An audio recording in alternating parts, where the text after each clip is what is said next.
زنی خلکو ته وایم ای خلکو لږ په دې سوچ وکئ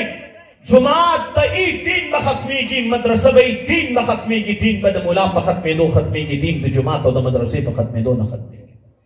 تاسو ګورئ قاري صاحب محنت کوي د ګل په شان د طالب علمان خو جماعت کې نه زموږ عزتمندو مدرسه کې نه د کرایې په یو مکان کې لګی دی د خلکو بچو ته قرآن ښي د خلکو بچو ته دین ښي د چا نه بچي نه حافظ جوړوي لګی دی زموږ عزتمندو محنتونه کوي کلونه تیر شو زموږ عزتمندو قاري صاحب د کرایې په مکان کې لګی دی د الله د دین خدمت کوي دا زموږ د اکابر او د اسلافو طریقې کارو زموږ اکابرین د بخارا او د سمرقند تاریخ نوچت کا د بخارا او د سمرقند په تاریخ کې به ستا مخې ته راشي علماء کرامو د درسي په دکان کې د الله د دین خدمت کړی د ترکان په دکان کې د دین خدمت کړی د دوبي په دکان کې د الله د دین خدمت کړی دی او زموږ عزتمندو جماعت او په جماعت کې استبل جوړ شوی دی مدرسه وا په مدرسه کې پر بندو جنکو ګډاګانې کړي